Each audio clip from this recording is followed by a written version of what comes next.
naging kasambahay niya na ganun po ang ginagawa niya talaga kay Nanay LB. So, ibig sabihin doon sa testimonya mo laban sa mga Ruiz ay itong mga Ruiz ay talagang nagmamaltrato ng mga kasambahay. Yes o no lang, di ba? Opo. Okay. At meron ka mga ebidensya para magpapatunay, syempre magtitestimonya ka, di ba? Magtitisigo ka, dapat may mga ebidensya ka, lalo ka barangay chairman ka at may mga blatter kayo. So, gagamitin mo yung mga blatter mo para patunay na talaga itong mga Ruiz ay nagmamaltrato ng mga kasambahay. Tama?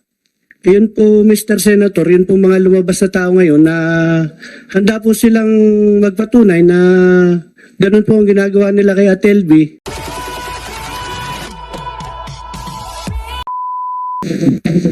Ano yung testimonyang ibibigay mo laban sa mga Ruiz? Dahil po dun po sa mga lumabas na mga katulong niya na ngayon lang po nagsusumbong, doon po lang namin nalaman na talagang ganun po ang ginagawa niya. Bakit mga? Ano ibig sabihin ng mga? Marami pa?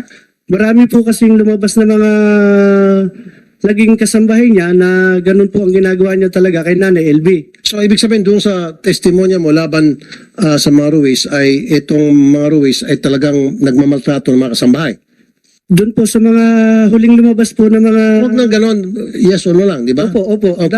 At meron ka mga ebidensya para magpapatunay, syempre magtitestimonya ka, di ba? Magtitisigo ka, dapat may mga ebidensya ka, lalo ka barangay chairman ka at may mga blatter kayo. So gagamitin mo yung mga blatter mo para patunay na talaga itong mga Ruiz ay nagmamaltrato ng mga kasambahay. Tama? Yun po, Mr. Senator, yun po mga lumabas na tao ngayon na handa po silang magpatunay na ganun po ang ginagawa nila kay Ate LB. Marami pa po kasing nagsasalita ngayon na ngayon lang po lumabas nung... So naniniwala ka na itong mga Ruiz ay talaga nagmamaltrato ng mga kasambahay. At si Ma'am LB ay matagal na minamaltrato nitong amo. So willing ka mag-testify dyan. Naniniwala na ako, sir, kasi nga po marami na pong nagsumbong ngayon sa amin na ganun po ang ginagawa nila. So marami na, pero nung una hindi ka naniniwala. Nung si Ma'am LB lang nagsumbong, hindi ka pa naniniwala hanggat may dumating pa mga iba. Hindi naman, sir, kasi nga po hindi ko naman po talaga totoong kilala si Nanay LB. Kasi po nga, ang alam ko po, yung siya po ay taong grasa na dumating po sa amin. Kaya po ang una kong hakbang nga po ay pinalilinis ko po. Alam mo, kaya na high blood si sa'yo si Senator Padilla. Okay, babakapang ko yung tanong niya. Di ba, pagpupunta sa barangay, yung mga tao, binibigyan ng pagkakataon na pag-usapin at alamin yung sasabihin ng both sides. So pumunta doon si Ma'am LB, nagreklamo, sabi mo hindi, nagtahimik lang. Pumunta doon yung amo para sunduin siya. Okay, hindi mo ba kinuha ng statement yung dalawa at sabi nga ni Senator Tolentino para i-blatter yung kung anong pinagsasabi ng dalawa? Yun po siguro, doon po ako nagkulang ay talagang tinatanggap ko po. Pero po hindi ko po So ibig sabihin, hindi mo ginawa ang trabaho mo? Hindi ko po para hindi tulungan si Nanay LB. Hindi nga, yun nga sinasabi ni Senator Revilla, Senator Padilla na dapat, yun naman talagang protocol, mag-usap yung dalawa, di ba? Pinag-usap mo at habang nag-uusap, merong nag-jot down sa inyo para alamin o nire-record yung sinasabi ng both sides. So hindi mo din ginawa. So therefore, hindi mo ginawa, dapat lang ba dapat masibak ka sa serbisyo dahil hindi mo ginawa yung tama? Ano na lang po, sir, talaga titistigo na lang po ako sa pamilya Ruiz po kung yun po ang nararapat. Kasi po nga, marami... Titistigo laban sa mga Ruiz. Na Opo. para mading mga Ruiz. Opo, kasi po yun po ang talaga, kung siya po talaga may kasalanan, dapat lang pong panagutan niya si Nanay LB. Pero naghugas kamay ka, nagpuponsyo pilato ka, yun sa'yo muna. Kasi kung ginawa mo yung trabaho mo noong 2020, nagsumbong 2021, hindi na sana dagdagan yung kanyang pagkabulag kasi at that time nakakita pa raw siya ng konti. Ngayon totally wala na dahil nga sa pagiging pabaya mo. Kasi if you did your job, nasalba mo pa sana itong sinanay at sana nakakulong na ngayon yung mga Ruiz. Kasi pasok pa sinatawag na reglementary period, yung palaging ginagamit ng mga pulis, katatapos na siguro pananakit sa kanya, kaya siya lumayas, right there and then, pinamedical mo at nakita sa medical certificate na bago lang siya sinaktan, madampot na agad, madala sa piskalya, para ma-inquest yung mga Ruiz. Nay, Ma'am LV, nung kayo po tumakas, kabubugbog lang sa inyo noon? Opo. Okay. So, anong araw po kayo napunta sa barangay kung matatandaan nyo? Hindi ko na po tanda, basta pong date lang pong natanda. Okay, sige. Nung tumakas ka, kabubugbog lang sa'yo. Anong klaseng pambubugbog ginawa sa'yo? Yung pong hinihila-hila po ako, tapos yun po, inutugon-tug na nila ako sa CR. O, kita mo, Chairman, kung ginawa mo sana ang trabaho mo, nakakulong na sana yung mga Ruiz. Kasi nga, pasok pa sa tinatawag na reglementary period ng mga taga-PNP. O, pina-inquest mo na agad, base sa sumbong niya, pinamedical mo siya, alam mo na may protocol, di ba? Pa-medical mo siya, kasama yung mga pulis, kasama pa siguro ka CHR, and then after mapamedical, lumitaw na talagang kabubog lang sa kanya, pina-inquest mo na ninyo ng PNP. O, hindi mo ginawa yun. Kaya nangyari, tuloy-tuloy pa rin sa pananakit yung si Ruiz. Tapos ngayon, may gana ka pang tatakbo ulit yung election. Ang kapal naman mukha mo, pare, at chairman. Huwag ka na tumakbo. Kasi hindi ka dapat maging chairman, honest. Hindi ko sa minamalit yung pagkatao mo, minamalit ko yung klase ng serbisyo na ibinibigay mo sa iyong mga constituent. You don't deserve to be a barangay chairman. Maski nga tanod, hindi. Hindi talaga. Kung ako, bagay sa'yo, sanggano. Tapos tatawagin mong taong grasa itong kasambahay, mas masahol ka pa sa taong grasa. Sinabi mo parang taong grasa galing sa malaking bibig mo kanina eh. Oh, pupunta doon, lahat pala pupunta sa barangay na kaawa-awa ang sitwasyon, tatawagin mo taong grasa. You did it. Tinawag mo siyang taong grasa, marumi, sabi mo parang taong grasa. Galing sa iyo yan, hindi din galing sa amin yan. So ganun pala, pag meron pumunta dyan na mukhang kawawa, pulubi, na hingi ng tulong, taong grasa ang tawag mo. Palibase, malinis yung pananamit mo. Anti-poor ka eh. Mapanlait kang tao ka. Totoo yan. Hindi naman po. Di ba? Tinawag mong taong grasa kanina. Akala mo taong grasa kasi marumi. Hindi nga po, yun nga po. Tapos sabi mo, pinalinis mo. Hindi ka gumagamit ng masalitang taong grasa, Mr. Chairman. Dapat tatuhin mo lahat ng mga taong pupunta sa inyo ng maayos. Kasi yun yung trabaho mo. Sinisweldohan ka para dyan. Lahat ng magreklamo, tatuhin mo na maayos, pinagamot mo, binigisa mo, paggamot mo, tawag ka CHR, tawag ka DSWD, tawag ka sa PNP. Yun naman talagang protocol eh. Medical mo. Hindi mo ginawa. Bakit? Kasi pabayaan ka. Pwede ba ito kasuhan ng dereliction of duty? Para pati ito makulong? We'll be asking CHR kung ano yung mga hakbangin ginawa ng Commission on Human Rights with the indulgence of Senator Tulfo.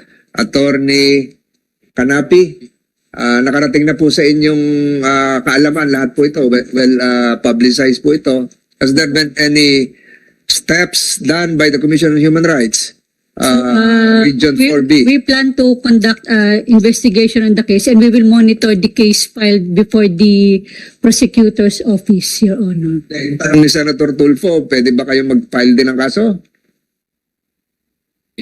At Attorney Kaliba, ikaw na lang po. Kasi nakatingin siya sa'yo.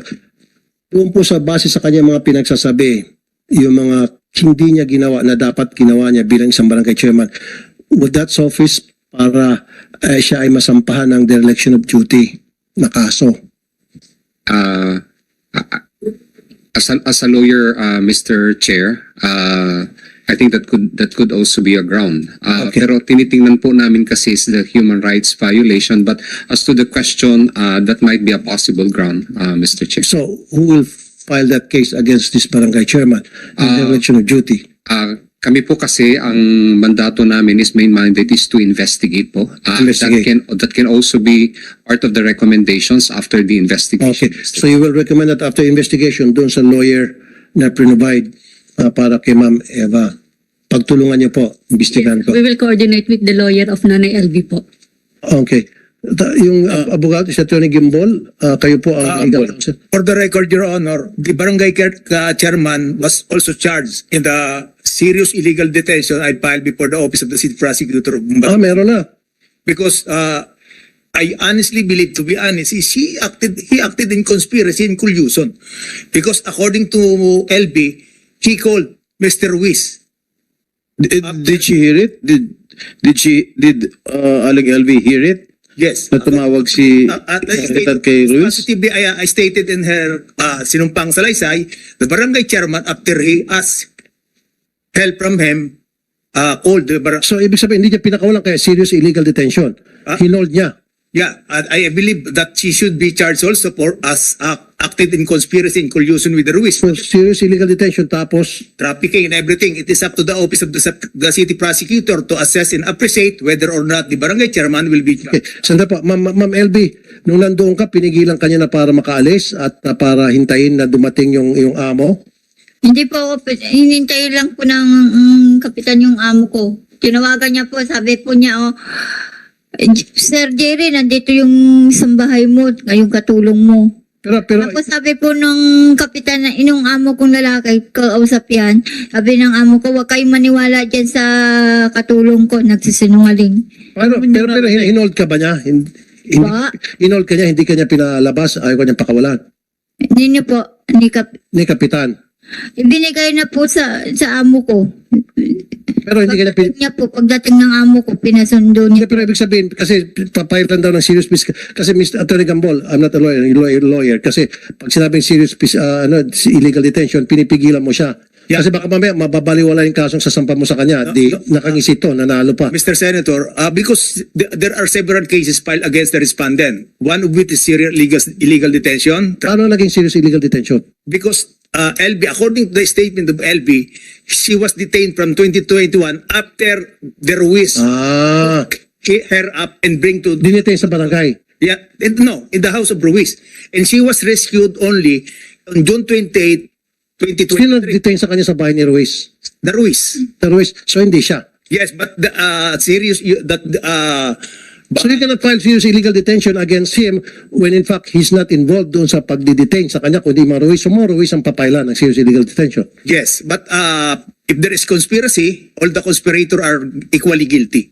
Galing-galingan mo paging abogado, sir. Mukhang medyo But it is up, matalo tayo rito. but it is up to You the just said na you're gonna file serious physical injury. it is up to the prosecutor, Mr. Chairman, Mr. Senator, to appreciate whether or not.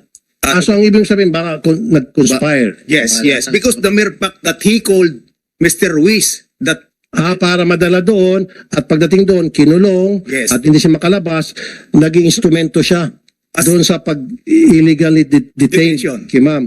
Okay, so as earlier conspiracy. mentioned, all enforcers who know that the commission of crimes should be reported to the Dahil mas maganda kung serious illegal detention kaysa dereliction of duty, mas mababaw ang kaso ata nun. Yun na lang, siguro serious illegal detention para mabulok sa bilangguan ko. What is the status of the case there will be a hearing tomorrow at 10 a.m. In- Batangas City Prosecutor. in Batangas? I believe that there is Kasama yung mga amo niya? yes, I believe that that the subpoena were already issued to the respondents, and I honestly believe also that I don't know whether the Ruiz will be Attending. arrive and submit counter affidavit. Okay. How many cases have you filed? Serious illegal detention, considering the fact that the LB was detained in 2021 at Mambuao. Okay. Then What else? she was transferred to Batangas City and stayed there at the house of the Ruiz for 40 days because according to LB, All right. What are the other cases? trafficking, Trafficking. Why trafficking? because he was trafficked in the house of LB. I don't. It's up to the prosecutor because the prosecutor will be the one who will assess. No, na-traffic siya. Then Explain. serious physical injuries and violation of Kasambahay law. That's the case now pending before the office of the city prosecutor of Batangas. Bakit po traffic? Bakit human trafficking? Bakit po human trafficking? Because he was exploited and trafficked in the house of the Ruiz. So tinapik si Ma'am Eva ni Chairman No, kay Ruiz. the Ruiz. The Ruiz. The Ruiz. At kasabot ulit si Chairman. I hope so that because there are, I believe that Tapos sabi mo, bahala na si Piskal tungkol doon. yes, bahala the Maybe you need, City you need assistance of good lawyers as well. Hindi kita minamalita, Attorney Gambol. You're good. No problem. Pero siguro kailangan mo yung mga assistance ng mga iba pa mga lawyers sa CHR, Public Attorney's Office. But para once the pagtulungan nyo. serious illegal detention is filed, there is no bail recommended. Very good. Very Because good. I like the that. penalty is reclusion. Kasi kung parang shotgun case ng papayad mo, bahala si Piskal. I don't know. Medyo delikado tayo. Kasi pa sa trafficking, sinabi mo human trafficking, dahil tinapik niya. No. Nung kay Ruiz. Itong si Ma'am LD mukhang... The barangay chairman might not be held liable for trafficking. It is Teka, sabi mo, kasama sa mga kaso niya, human trafficking. because I earlier said if there is conspiracy, all of the perpetrators are equally guilty. Based on the statement of LB, the mere fact that the barangay chairman called Mr. Ruiz that she was there is only show that that there was communication between him and Mr. Ruiz. That's human trafficking. Yeah. So you were saying you will just leave it to the prosecutors Yes, to determine or to appreciate the pieces of evidence that you Yes, yes. presented. But the first crime that I filed is serious illegal detention with penalty of reclusion perpetua, and then No bail. is unbailable. Just like what you mentioned earlier, Mr. Senator, that the earlier case of Bonita Baran. Bonita, the perpetrator, the employer, were convicted of serious illegal detention. Serious illegal detention and grave physical injuries? Serious physical injuries? Yes. All right. Because the fiscal also can appreciate that cruelty as aggravating circumstances. Are you the only one who is handling the case of Manang LV? The lawyer of Senator Tolentino also entered Okay. their appearance as counsel tomorrow. So you are the main lawyer, head Yes. lawyer? Because yes, I was we came from the same barangay Simlong, Batangas City. That is the reason why her uncle called me to help her. All right. Chairman, isa na lang po. Sergeant Palabay, ano nangyari sa kaso mo? Kasi sinampang ko pala ng kaso, ano? Yes, Your Honor. Ano nangyari? Ano ang development doon sa kaso? Data, Senator Tulfo, bakit ka kinasuhan? Pero siguro matatanong din natin si Chief of Police. Ito ba ay nakarating sa Mamburao Police Station? Nakialam ba si Ma'am Lisa? Ano ba, bakit nakasuhan? Tama yung tanong ni Senator Tulfo. You can answer, Ma'am Lisa. Yun po, sir, Your Honor. Bali po nalaman ko lang po na kinasuhan po ko through doon po sa news. Bakit po? May kinampihan kayo? May kamag-anak nyo daw yung Ruiz? Ganun ba? Hindi ko po kamag-anak si Mr.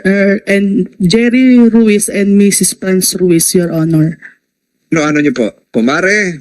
Hindi rin, sir. Teka, pero bakit ka kinasuhan? Hindi mo alam kung bakit ka kinasuhan. Siyempre, nakalagay doon sa complaint sheet kung bakit ka kinasuhan. Yun nga po, sir, yung nakita ko sa news at nabasa po nung una sa social media na allegedly police officer Lisa, walang buong pangalan ko po, Your Honor. Ma'am Lisa, tama. Yes. Sabi rito, dinuro niya ako, tinaasan pa niya ako ng boses. Sabi niya, kapag inulit ko pa yan, dadamputin talaga kita. Sabi sa akin na matabang babae na si Ma'am Lisa. Your Honor, yung And it fits the description. Your Honor, hindi ko po siya nakakausap. Bali, nakita ko lang po si LB noong before pandemic po na nag-conduct po kami ng mobile patrolling. Sakto po yung sa tindahan po ni Mr. Ruiz ay may gasolinahan po, Your Honor. Noong nagpapagasolina po kami ng mobile, bumaba po ako ng mobile para bumili po ng prutas. Ngayon sabi po ni Mrs. Franz, kiluha ng prutas po, bumibili po ako ng ubas. Ngayon po, bigyan po ng 1 kilo si Ma'am Lisa. Sinabi po doon sa mga tendera. Ngayon po, pagbayad ko po, dahil tapos na po kami magasolina ng mobile, sumakay na po ako. Doon ko po nakita si LB na nakaupo po doon sa may tabi ng freezer.